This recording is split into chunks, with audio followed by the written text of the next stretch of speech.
Winter. Time for ice fishing, snowmobiles, and maybe a little pond hockey. Winter's full of fun and games.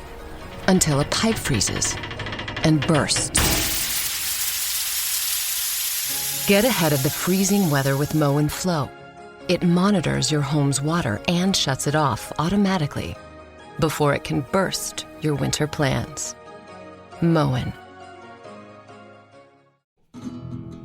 If Scotland get independence, can we send back the bagpipes? Answer me this, answer me this. Is a travel lodge shower any better than wet wipes? Answer me this, answer me this. Helen and Ollie, answer me this. To pick up where we left off in last episode, talking about cake, Ian has written in to say, I bought a large bar of Kendal mint cake in the late 90s. It was a great vintage of Kendal mint cake, wasn't it? I mean, if I just listed everything I bought in the late 90s, I'll save that for a future episode. Yeah, really unflattering trousers, some fake DMs that were from BHS and therefore were the least DMy DMs you could possibly imagine. CDs for $15.99. Films on VHS. Yeah. Oh, yeah. Enough of this 90s nostalgia, though.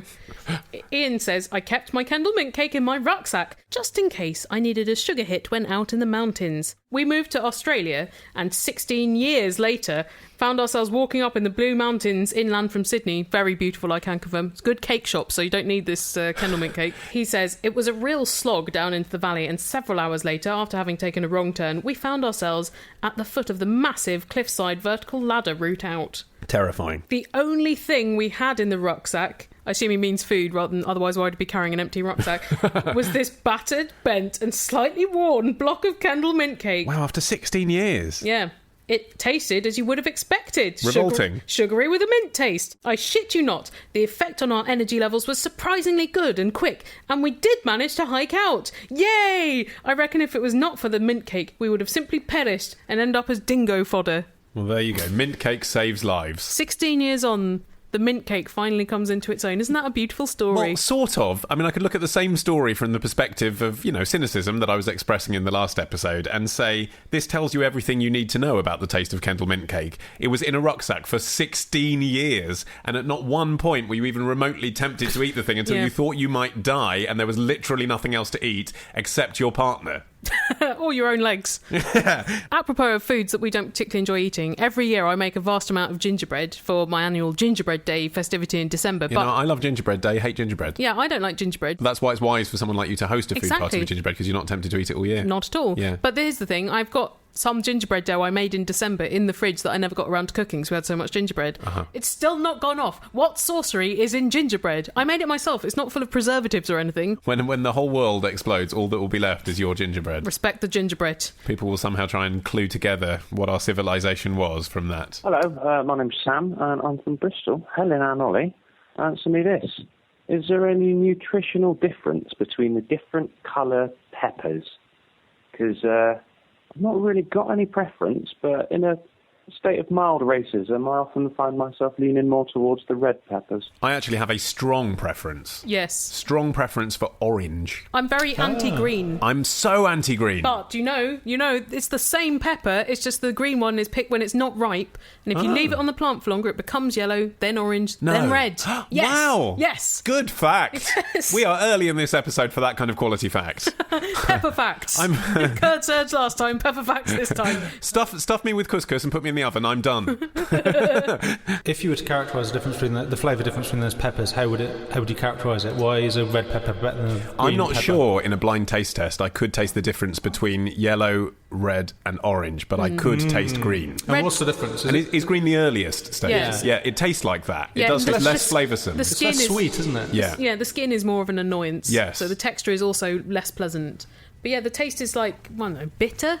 Yes. Maybe. And I think what it is as well is often I put a pepper into a salad to colourify the salad as much as anything. But also so that you can eat a rainbow, which meant to be a very nutritional thing to do. Oh, really? I didn't know that. Is that a fad diet thing or is that a real thing? I think that's a real thing. Okay. But not Skittles, that doesn't count. and not one of those fruit pastels lollies. But, very often, obviously, the base of a salad, certainly in Western Europe, is lettuce. Yes. And often cucumber and spring onion. Green is done. Yeah. So then I'm kind of thinking, right, I want orange. Yeah. That's why orange. Tomatoes are bringing the red. I'm quite pleased that orange is the same pepper. I'm pleased to know that because somewhere in the back of my mind, I was worried It seemed to me that green and red were natural, but orange might have been man-intervened. You don't see as many oranges around. I wonder whether it's just quite a short picking season. Here's the thing. They bother picking the green ones that we don't like, and presumably therefore no one likes, because I think they travel a bit better because they're firmer, because they're nastier. I presume they probably have a slightly longer life as well if they're babies. Yeah, if they're not ripe, then they're not going to go off as quickly, are they? So anyway, as an anti-green pepper person, I was delighted to find that they are less nutritious than the other peppers. They truly are pointless, aren't they? I imagine the reason then that they get sold in those weird multi-packs that you can buy in Sainsbury's, you get green, yellow, red, I think, typically. Traffic light of peppers. Yeah, I think the reason they're sold like that is to sort of fob off the green one on the consumer, because they must be, I assumed, cheaper for the supermarket. Yeah, like when your parents send you out, they're like, right, you can go and do this as long as you take your little sister with you. No, but Mum! Well, then you can't go. Exactly, yeah. Obviously, this is not a familiar scenario to you, but as the youngest of three, it is to me. No, I can understand that. I feel a bit sad that in that story Helen just told, she was the green pepper. Oh, God! She was the youngest. I'm the red pepper. I'm right. I feel brilliant. I'm of less nutritional value. I'm a butternut squash. Proud and alone. You're a butternut squash in a pepper's world.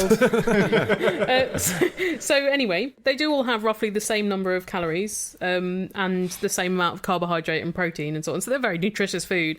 But when it comes to vitamins, green peppers have much less than yellow, and red has more than all of the other colours of peppers. So red's the best for you? Red's the best. Interesting. Yes. Red, I would happily say, is the funnest one. Yeah, I mean, I prefer orange, but now I know that red's the best. I might just go for red. Here's a question from Trevor, who says, Ollie, answer me this. Why do some men gob in the pot before urinating? Please explain this phenomenon to me, because as a woman, I do not know what this is. Gob in the pot? He's talking about when you're having a wee at a urinal, some men, I say some men, I do this, right? You look down and you spit before you have a wee. You ever done that?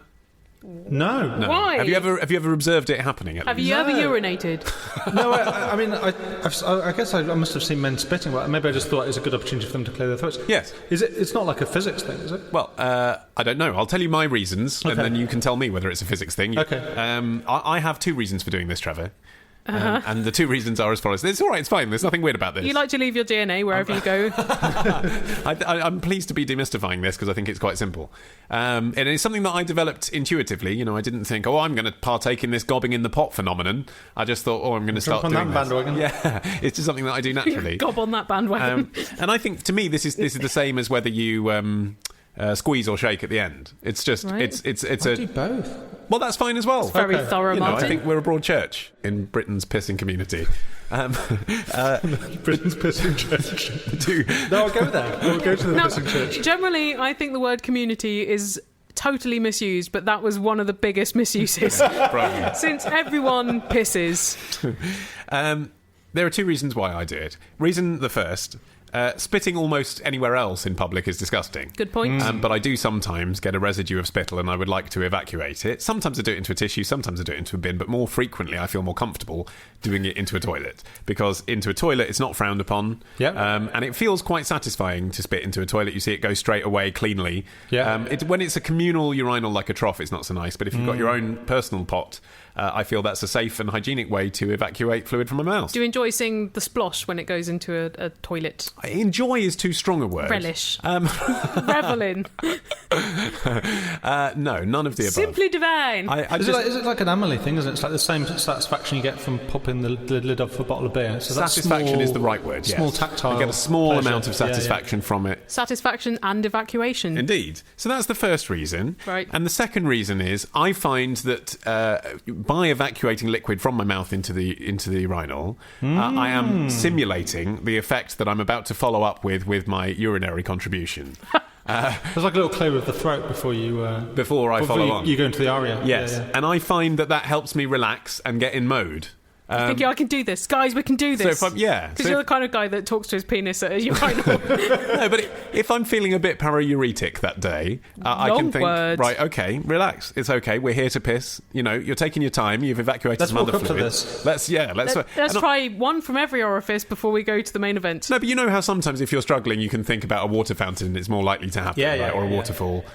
Whereas if you're talking to someone or looking around, less likely to happen. It's that. If you're looking at liquid coming out your body and you're following through with more liquid, it helps. So those Those are the So two reasons. you're Is that physics, Martin? No, I was thinking of if it's an unfamiliar urinal, Yeah. and you're a little bit concerned about getting a lot of splashback, Yes. or pissing on your own feet. Yes. You want to just kind of go, what's the if liquid comes out of my body, what's the arc it's going to What's the follow trajectory, to yeah. go into the urinal? It's the canary down the mine.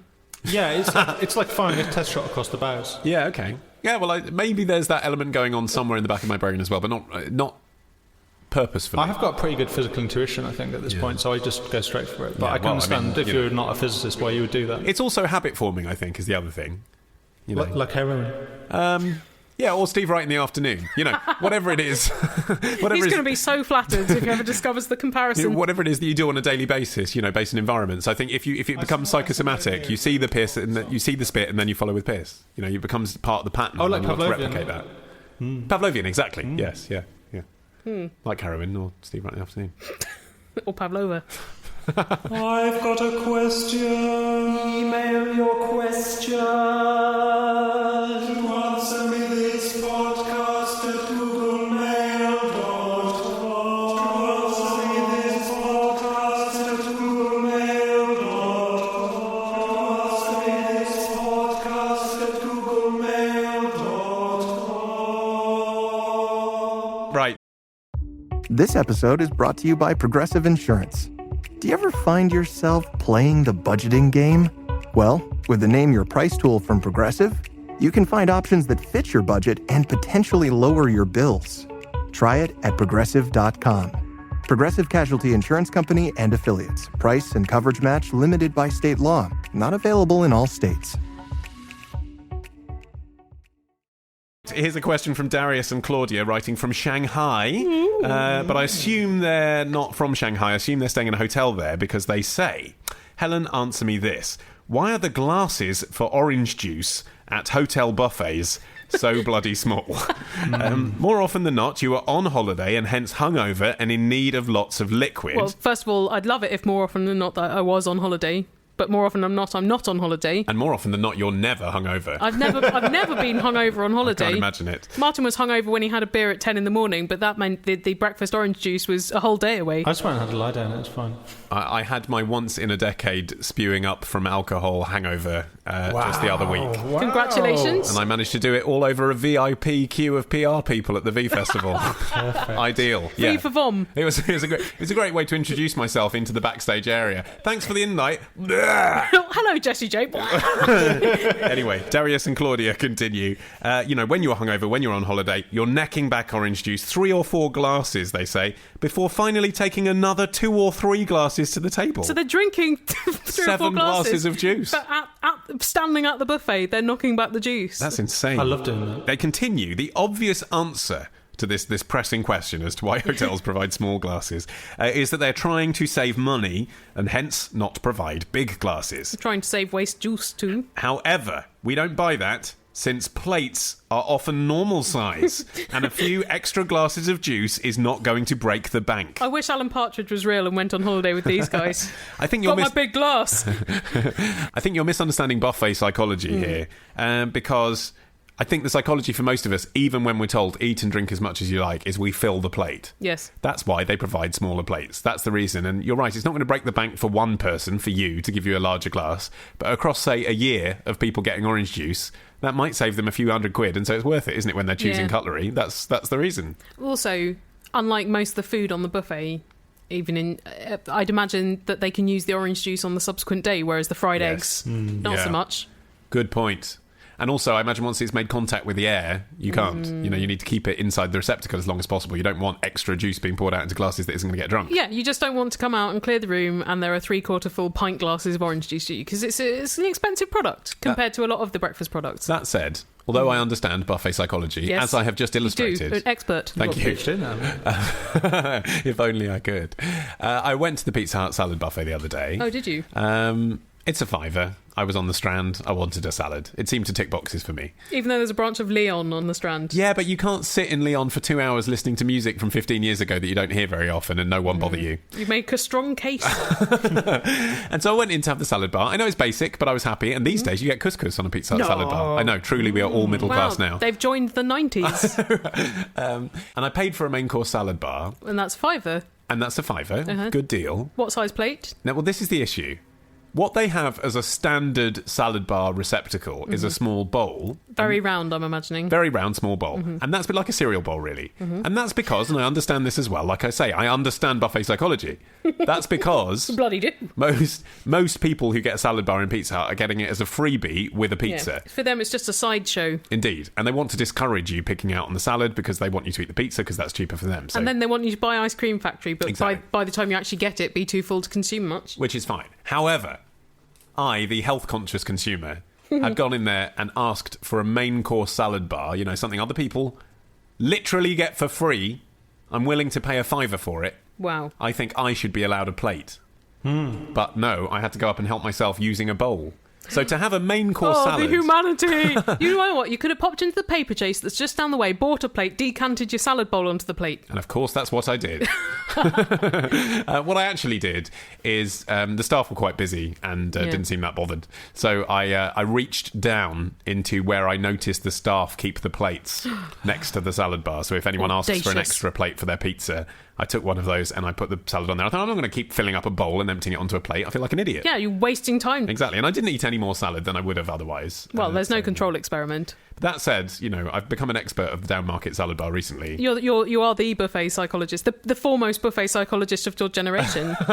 And may I say... One must research. Snobs are missing out on the Harvester meal deal. £11 for half chicken, chips, unlimited salad, a pint of carling, and a giant chocolate sundae. Oh, God. That's Wow. extraordinary, Is that the original isn't spit roast? it?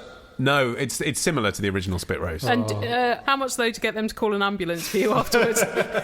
No, it'll be £200 for the phone call. Also, returning to Darius and Claudia's question, you can fit more small glasses into an industrial dishwasher than large ones. If I you're hadn't getting a thought lot of of that. people through the hotel, Yes. you need the glasses to come back quickly. Do you think because the small glasses have a lower centre of gravity, there's less opportunity for hungover guests to commit acts of spillage? Also, another area we haven't really discussed here. Such so a much to rich say. vein. Yes. Often, breakfast buffet. I know in a 3-star hotel probably it would just be orange juice, but in a 4 or 5-star hotel often there'll be a Grapefruit. selection. Yes, Yeah. you want to go back, you want to try them all. Exactly. Not And the so- apple, because it's always that weird sugar water stuff. Yeah. Rubbish. Ugh. But because they're small glasses, I think you are more inclined to try a bit of everything, and that's quite nice about Yeah. a hotel buffet, isn't it? Like, I would never have cold meat for breakfast at home, but since it's there, I'll have a little bit. I'd never have cheese for breakfast at home. Since it's there, I'll have a bit. But when in Rome, Exactly. Green salami for breakfast? I think I will. Yeah. actually Rome is not renowned for its breakfasts. No, probably not. Italy, they don't go for it so much. But I wouldn't know that, like Bob Dylan, as I get older, I like grapefruit juice.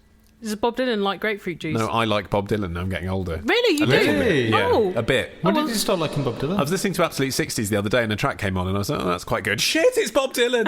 What have I become? Who am I? I'm a lie to myself. It's okay, Ollie. It was like a Rolling Stone. It's mainstream. And it wasn't.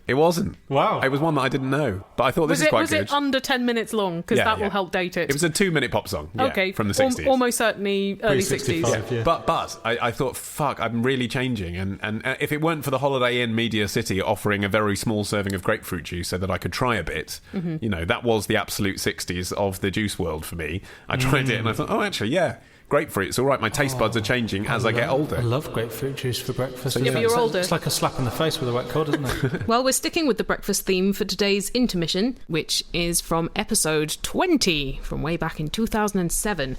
And it's available now, as are all of our first 170 episodes and our albums, at answermethisstore.com. And if you buy anything from there, you're supporting this show, so well done you. Regular questionnaire Nick, he says, Helen, answer me this. Where does the word, or maybe even the substance, muesli come from? I can't imagine a culture, he says, where all that oat and rusk crap is so readily available and would come up with a word like muesli. Well, that's because Nick can't imagine Switzerland, which is where muesli was invented. Well, actually, I think I've got a bit of a mental block on Switzerland as well. It's just too neutral for you to be able to take in. Yeah. The word comes from a German word that meant mush. I can also tell you that muesli was invented in the early 1900s by the Swiss doctor Maximilian Bircher-Benner, and it was to feed invalids and fill them up with lots of vitamins and What do carbohydrates. you mean to feed invalids? Well, because, they can't digest real food that tastes nice, so they have to eat stuff that looks like horse biscuits. God, doesn't rain it pours, eh? Can you imagine? Got TB, you're in a sanatorium, you wouldn't want some muesli. It's the last thing you'd want. You might want a Kinder Surprise just to cheer up your days as you're being sat on the side of a mountain with fresh air going through your damaged lungs. Yeah. Shall we take a question from our phone line, Helen? I feel like it's time. I feel like it's time. I'm glad you said that. If you'd said no, I don't know what I would have done. You would have just steamed ahead regardless. And if you want to ask us a question using your voice rather than your email skills, then you call this number. 02081235877. Or you Skype answer me this. It's reassuring to think about email as a skill. Makes me feel I have one more thing to offer the world. It's Ben from North Norfolk. I was taking a walk at the beach after work, and I was thinking about sea monkeys. I had them on a couple of occasions as a child, and as far as I can remember, you seemingly create life out of a packet mix. So, Helen and Ollie, answer me this. How are sea monkeys a thing? How is that physically possible? I'm surprised that Ben had sea monkeys a couple of times, because I think once is really giving you the gist of sea monkeys, and the repeat is only going to be even more disappointing than the original time. Did you have sea monkeys? No, they're on my very long list of toys that I was deprived as a child. Wow, and yet I had them. Well, if it's any comfort, Ollie, sea monkeys are an awful toy because... They're not a toy, they're living creatures. Yeah, because they're living creatures, not a toy, but they're horrible living creatures because they're just shrimps. So on the box, they're these cute little slightly alien, smiley creatures. Triumph of marketing, isn't it? Yeah, what they grow into are small beige, skinny shrimps. Yes. And apparently the guy who marketed them just called them sea monkeys because they have long tails. That's like monkeys. And yet they've got the front end of a horrible insect. Didn't go with that, did he? But I think it is remarkable that something can be freeze-dried. Is it eggs then? It's shrimp eggs you add to water? So it's a kind of brine shrimp, and their eggs go into a state known as cryptobiosis, which various species can do if conditions are adverse. For instance, there's no food, or the weather is too freezing or too hot for them to survive, or dehydration. So they artificially induce that into this particular hybrid of brine shrimps that this guy invented. Well, of course, we can do that, can't we? If you freeze semen or eggs. Whereas these are the eggs ready to hatch. Oh, okay. Oh, right. And then you put them in the water.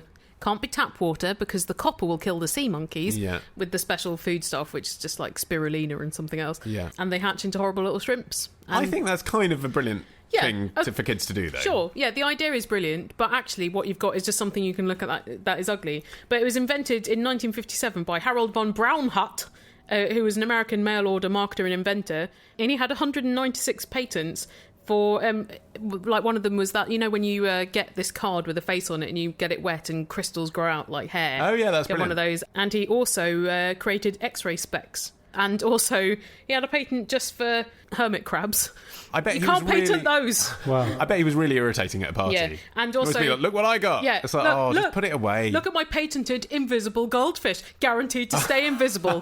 What a dick! You'd just be like, has anyone got a fork? And he'd be, I have. Yeah. Bendy fork, just go away. Look at me, 196 bad jokes patented. He marketed them as instant life, and then changed it to sea monkeys, presumably because more kids want monkeys than something that sounds like a biblical miracle. And I read that what he did, which was interesting, and I guess links the X-ray specs to the sea monkeys, was he used to spend a lot of advertising in comic books. Yes, before anyone else had thought about doing that. Yeah. Seems obvious now, isn't it? I mean, it's Comic-Con now, isn't it? It's grown to be a massive industry, but at the time, the idea of targeting squarely, basically, children. 11-year-old geeks. Yeah. I wonder whether there was a sort of taboo about advertising directly to kids. But I think it meant that he could introduce this sci-fi adventure idea flavour to a packet of freeze-dried shrimp cysts. Yeah. So that's right. There's a him. sense that they're like from another Earth, isn't there? Yeah, exactly. And they still have that in the way they're marketed now. Although the thing is, I get why parents think it's a good idea for their children to have a gerbil or a bunny rabbit, because it teaches the value of life. Because inevitably, at some point during the ownership, the pet's going to die. Yeah. And that's supposed to be one of the life lessons that your children learn by looking after a small furry thing. And also, they realise the responsibilities of looking after a real life furry thing. Indeed. And yet, it seems to me that sea monkeys is almost the exact opposite lesson of that. Thankless. Completely thankless. They die, and then you just go and buy another one from Tesco for a tenner. You have no emotional attachment to it. You can get free refills. Can you? Yes. Seriously? Yes. Well, see, even worse then. There's no emotional connection, and you don't learn anything about responsibility, because they're going to hatch whatever you do, basically, so long as you follow the instructions. The only interest is seeing what a tub full of water that you've poured a sachet of what looks like dust into 8 days later is full of beige shrimps. After you've had that realisation, like, wow. Yeah. Where are you going from there? At least when you grow cress on a damp piece of kitchen paper, like, wow, a plant's growing on kitchen paper, you can eat it. How do the shrimps live for? They can live for quite a long time, and the eggs can stay valid for years. So if you've got an old set of sea monkeys that you haven't animated yet, they could still be good. Wow. It sort of gives you a bit of a god complex, doesn't it? I will bring Yes. life to these creatures when I feel like it. Now, why do you think no one gave you sea monkeys when you were a child? And again, the opposite lesson you want a kid to have, really, from owning a pet. But it shows you that being the lord of a world full of living creatures is quite boring. Has its responsibilities Yep. as well. Yep. Yeah. Being God is not as much fun as you think it No, is. you're just looking at these little dicks wandering around doing nothing of interest. Can't even contemplate your incredible intelligence. Obviously, I did cast them out the Garden of Eden. I, at the age of 10, rescued, in inverted commas, a worm from the garden of my boarding house You at kidnapped school. a worm. Yeah. And I thought I'd look after it as a pet, and I called it Freddy, and I put it in like a Tupperware container. You fritzled it. Yeah. I didn't put holes in the lid, and I didn't feed it. I just thought if I had some mud in some Tupperware, that's what it's like outside. What would be the difference? The worm will live in so it. So you put some mud in the Tupperware? Yeah. And no, absolutely. I put mud and grass and everything I thought Freddy would need to live. You basically made a hospice. Yeah, well, I basically made a gas chamber for the worm. You made a Swiss clinic for worms. And I thought that's all it would need, and I thought I was liberating it in some strange way, because it was, it had you were guaranteed liberating it from life. the hell that is being alive. Yeah. Anyway, I kept it under my bed in the boarding house. Oh, God. For a week without looking at it. Did you tell anyone about it? No, because, I knew that we weren't allowed pets and I'd be in trouble if I did. You just wanted something to love. Yeah, exactly. It's beautiful in a way. And anyway, a week later I opened up the Tupperware to see how Freddy was doing, and there was just this massive, furry, decomposed worm there. And mud. Yeah. Were you sad?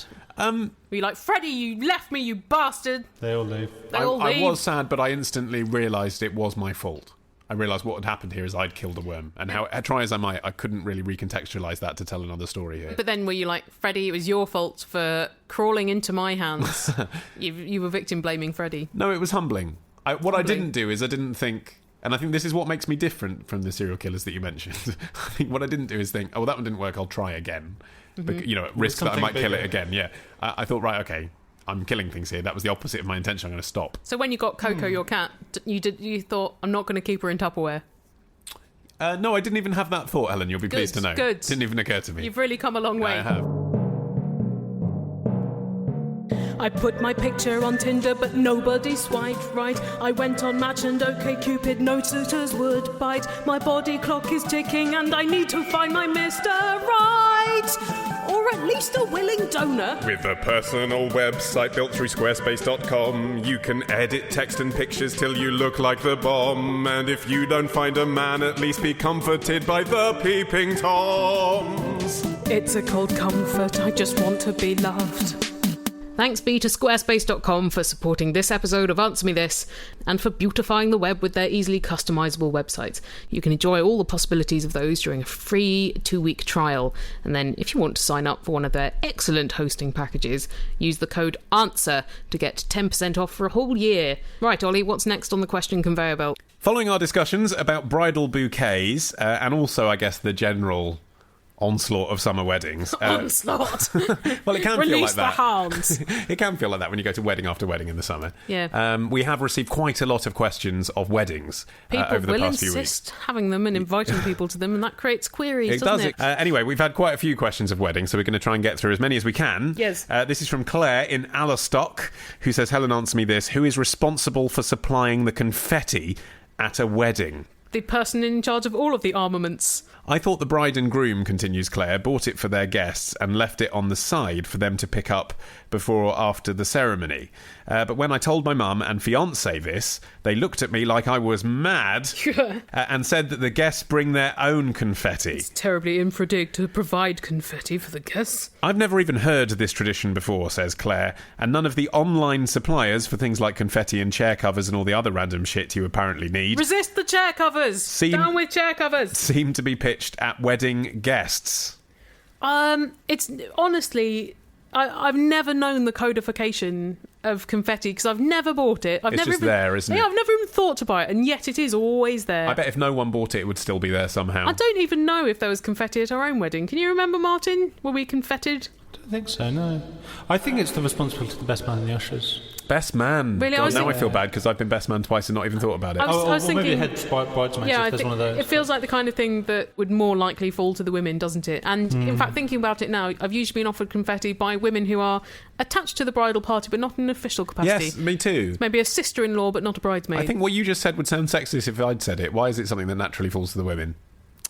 Because in broad brushstrokes, I don't think I've ever seen a man willingly acknowledge the presence of confetti. Yeah, well, imagine how upset the confetti-loving men of this world that are listening to this podcast are now, Helen, that you're judging them. Maybe they'll start making confetti in masculine shapes like racing cars. Penises. I really like confetti. Why? Do you? Why? Yeah, why? It's great. It's just Why is it great? Everything feels like a party when there's confetti. Everyone looks like going they've got loads of dandruff when the confetti's fallen on them. I do like it at a pop gig when you're not expecting it and there's a confetti explosion. Silver confetti? Yeah. Sure, Yeah. different. Yeah. But at a wedding, The you paper- are expecting yeah. You it. feel like you're in a winter wonderland of multiple No, colours. you don't. Okay, right. Here's the distinction. At a pop concert, when it explodes, it comes out of a massive gun and showers the whole audience, and that's fun. At a wedding, 3 middle-aged women throw it out their hands and it comes out in clumps. That's not the same. So take a confetti gun to the wedding. Confetti then you'd gun. have a better If time. weddings had confetti guns, I'm in. I'd heard dry flower petals is the new thing at the moment. Well, I think because they don't kill birds. They're biodegradable as well. Yeah. Yeah. Because I've been to a wedding where they threw rice, and which is traditional in a lot of places, but it's quite painful for the bride and groom to receive, particularly in Yes. the eye. And also, I think if the birds eat it, then they can die. As we've covered in a past episode. Indeed. Good to recap it, though. It is, yes, yeah, no, we've got to do our bit for the birds. It's so synonymous as well with weddings, confetti, isn't it? Even though it does get used at sporting events and other things. Yep. Kind of like popcorn with cinema.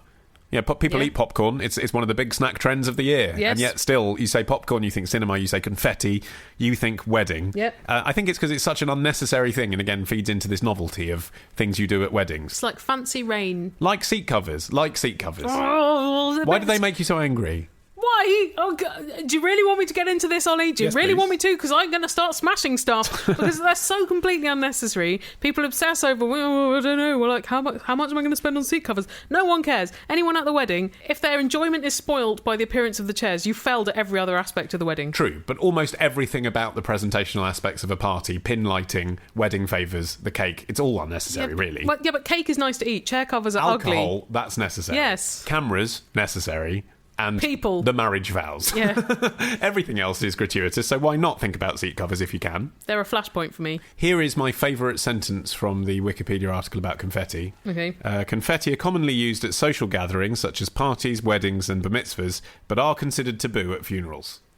I just love the idea that anyone's ever tried that. Do you think there's been a niche for black funeral Yeah. confetti? Throw little lumps of coal. Oh, that'd be like a sort of maybe at a New Orleans funeral when you have the wake with a big brass band and Yeah. people start chucking black confetti around. That'd be great. People say, don't they? I don't want it to be a funeral. I want it to be a celebration of my life. Chuck They say my that. ashes around like confetti. Yeah, but actually, no one's in the mood.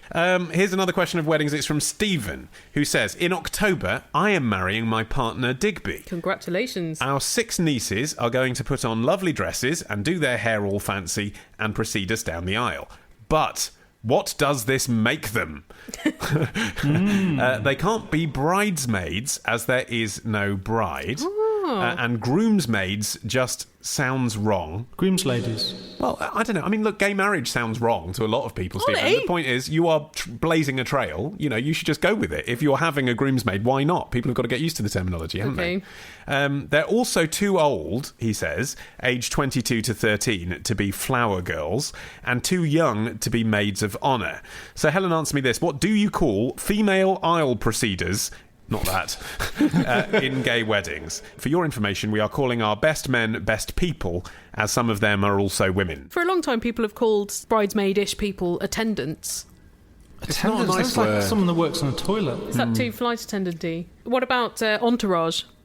Entourage is quite... I mean, the thing is, look, I think that the whole point of gay marriage... Posse.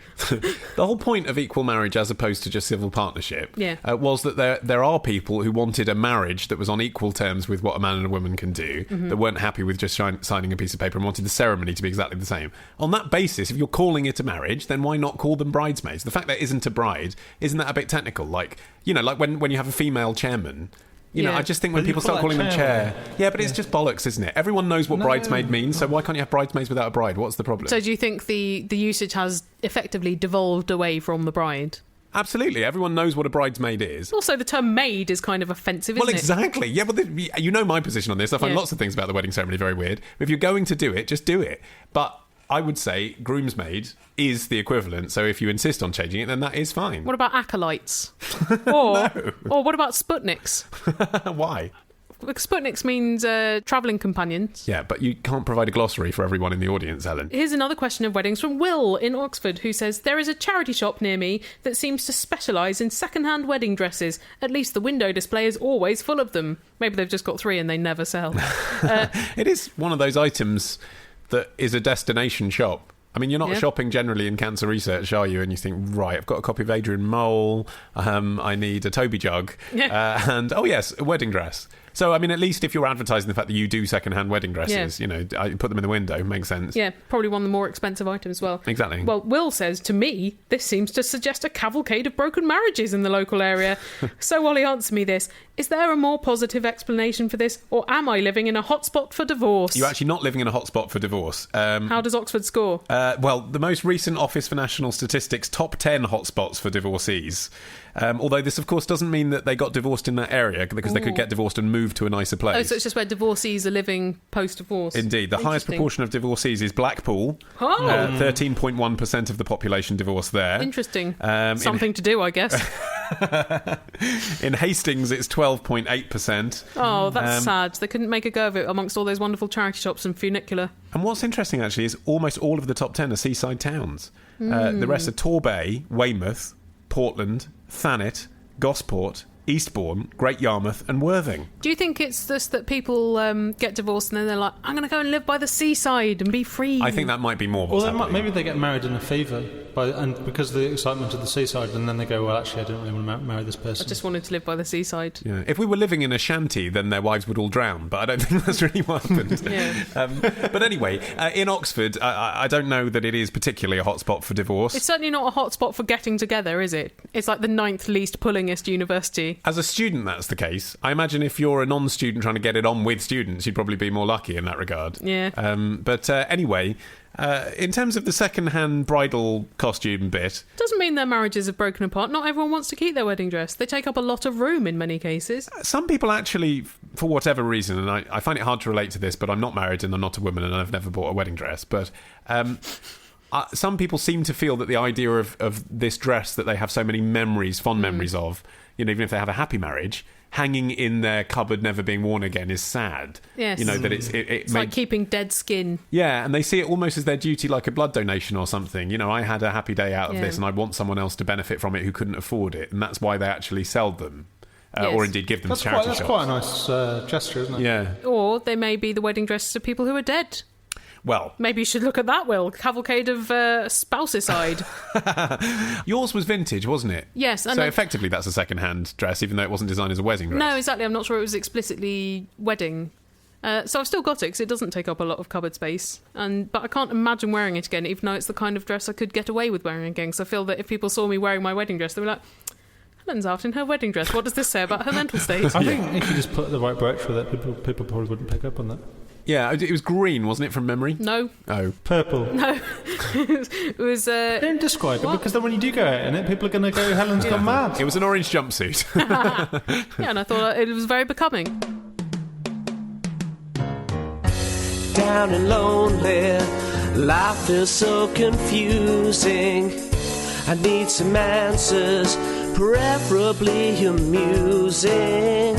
Now I find a podcast that will suit. I listen to Helen and Ollie on my half-hour commute. Here's a question from a nosy parent who says, we have a teenage daughter who is continuing to push the boundaries we set her along with our nerves. She's not pushing your boundaries, you just don't understand her. Oh, it's so embarrassing.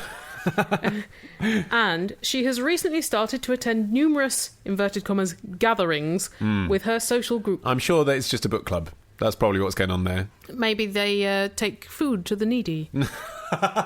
That'll be it. These parties, as we used to call them... Always good, isn't it, this nosy parent? Are basically an excuse to drink, smoke and generally get up to no good. Unless they're anything like I was as a teenager, and actually, the parties which my dad assumed were non-stop orgies were essentially us ordering a pizza from Domino's and then watching the box until sunrise came. Yes, we would play Worms. We watched The Prisoner on VHS. Oh, good choice. Pretty racy stuff. I mean, there were occasional racy elements, but... Yes. Oh, don't get me wrong, Helen, there was the odd fingering. Of you picking your nose. The nosy parent says, whilst I accept that all teenagers go through this, apart from the ones who are really failing at being a teenager, and pretty much all parents have the trauma of picking up little Johnny drunk off his head and lying face down in his own vomit at some point in their teenage years, we have become increasingly concerned, as our daughter is now lying about where she's going. Well, that's part of it as well, isn't it? Actually, did you never used to lie a bit about where you were going as a teenager? I'm not sure I lied about much serious. I just didn't tell the truth. Exactly. Different. I withheld the truth, which Indeed. is different. If they asked specifically, where were you at 3 o'clock in the morning, I'd have to say, Stevenage Leisure Park trying to kiss a 24-year-old. But if they didn't ask, I'd just be like, well, we're going out for the weekend. Yeah. And that's fine. I didn't want to give them the details. It was just like, it's next to a bowling centre, so let them think we're going bowling. And also, because my parents supplied booze and privacy, usually my friends were at my house. And they knew that I wasn't much of a drinker, so it was fine. As lovely as she is, nosy parent continues, she is the world's worst liar. No, she's not, because Martin is. And her friends have proved to be even more rubbish at covering for each other, to the point where we recently received a phone call from Phil, her friend's father, reassuring us that she was staying with her friend at his house. Sounds perfectly kosher to me so far. Well, now, Phil sounded suspiciously like our daughter putting on a man's voice whilst drunk. Slow claps. Oh, so dear. not very convincing, to say the least. Is it not at all reassuring to you, nosy parent, that teenagers are still massive idiots? Are still rubbish, They seem sophisticated, but they're capable of that kind of folly. Yeah, just because it looks good in Home Alone 2, just because you think there's a dictaphone out there that can change your voice on the phone. Yeah. There isn't. The nosy parent says, this has led us to start tracking our daughter via her iPhone. Whoa! Yeah. Suddenly jumped on a league, haven't we? This is all going very friendly and familiar. Suddenly we're in state surveillance territory. My parents didn't have that option. No. And please, my parents didn't have that option. I'd have to do the tech spec for them. Dreadful. As we set the phone up in the first place and are aware of her login details for iTunes, we can use the Find My Phone app to search for her location. This has proved useful in checking her whereabouts on many occasions. I bet it has. It is so accurate, we can even check if she's still in bed or has made it to the kitchen if we're away from home. We can even check if she still loves Big Brother and whether she devotes her soul to the party. Do your exercises. So, Ollie, answer me this. Are we breaching her trust by tracking her? Yes, clearly yes. Or just making use of the technology available to ensure the continued safety of our daughter? Well, both. One day we will confess to her, but for now it is the best way to check where she is at any given time. Yes, difficult. Yes, I don't blame you for this. But you're doing both. The things are not mutually exclusive. You are breaching her trust. You are also doing it out of the right intentions. Exactly, and the continued safety of your daughter. So, I understand why a parent would make use of that technology since it exists. I also understand why the same parent would not tell their presumably increasingly hormonal teenage daughter what they're doing. And also because, although she may not be tech savvy enough to be able to track when you're tracking her, she would be tech savvy enough to beat you at this game if she knew that you were looking. Maybe she'd start going to really weird places just to freak you out more. Yeah. You'd see her at some really dodgy tattoo parlours or something, just because she knew you'd flip your shit. You could have some fun with that. She could strap her phone to a carrier pigeon and just leave it for a week. Yeah, I think that's what most teens would do, isn't it? Carrier pigeons. First thought. So I think if you told her, then she'd flip out at you and she'd find a way technologically to stop you doing this. Is it not at all reassuring as well to see where she's going? Because you haven't actually said, and we found that she was out at an orgy. Exactly. I wonder whether, if she's not in immediate danger, yes, she's drinking, yes, she's smoking, yes, she may be getting up to sexual things, but if it's not going to be unusually harmful, could you just say to her, look, we know you lied and that you were Phil, and that was ridiculous. If you can say this to her not angrily, we'd appreciate it if we just knew where you were, and we'll respect your freedom as long as you respect our wish to know that you're safe and the fact that we're paying for your phone. Oh, teenage years. Yeah. What a hell. Oh, people are so nostalgic about a time when you're so stupid and so angry. Yeah, well, I think people are nostalgic weirdly about the confusion of the time. Actually, it's the fact that life wasn't simple in a strange sort of way. People look back on it and think life was simple because I didn't have responsibilities, I didn't have demands in the same way. But actually, I had a lot of hormones that life were is ruining emotionally everything. so much more complicated. Yeah, and actually, you're in a way, that's actually what you're being nostalgic for, is everything feeling fresh and vital. Well, it wasn't more complicated. It was just like an unstoppable force. The first time you'd felt these things, first time you'd felt that passion, first time you felt that drunk, first time you felt that confused. Whereas now we're all just jaded, cynical. Felt everything there is to feel. Yeah. Apart from worse. But the thing that takes us out of our shell, listeners, is when you send us a question. Every time is like the first time. That's right, yeah. There's no cynicism at all, is there, Helen, when we're browsing through our inbox? We never say the words, we've had this question 100 fucking times. Never say that. I can't believe it. Someone sent us a picture of an AMT coffee kiosk. Oh, heavens. Some people want to know a thing about blind people. Where do the guide dogs' dog poos go? Ask a blind person. But anyway, if you'd like to send us a question for a future episode of the podcast and you have got a good one up your sleeve, do share it. Or wherever you keep it. All our contact details, as always, on our website. AnswerMeThisPodcast.com. And also on there, I'll stick a link to a Guardian masterclass that I'll be participating in to teach people in a day all they need to know about podcasting. It'll be me and producer Chris from The Bugle and Jason Phipps, who makes Guardian podcasts. Oh, that's a good lineup. And Drew, the man who invented Reaper editing software. You've got to go if you're actually genuinely interested in podcasts. That sounds like a good day. I really wish it had been around when we were starting. Otherwise, we might not have been groping around in the dark for nearly 8 years, as we have actually been. Good. Well, check that out and come back with either your ears or your own podcast next time. We'll be back in 2 weeks with Answer Me This episode 298. And indeed, thank you to Squarespace for sponsoring this episode. Love you guys. Yeah. So seriously. Square, so spacious. From the heart, dudes. Bye!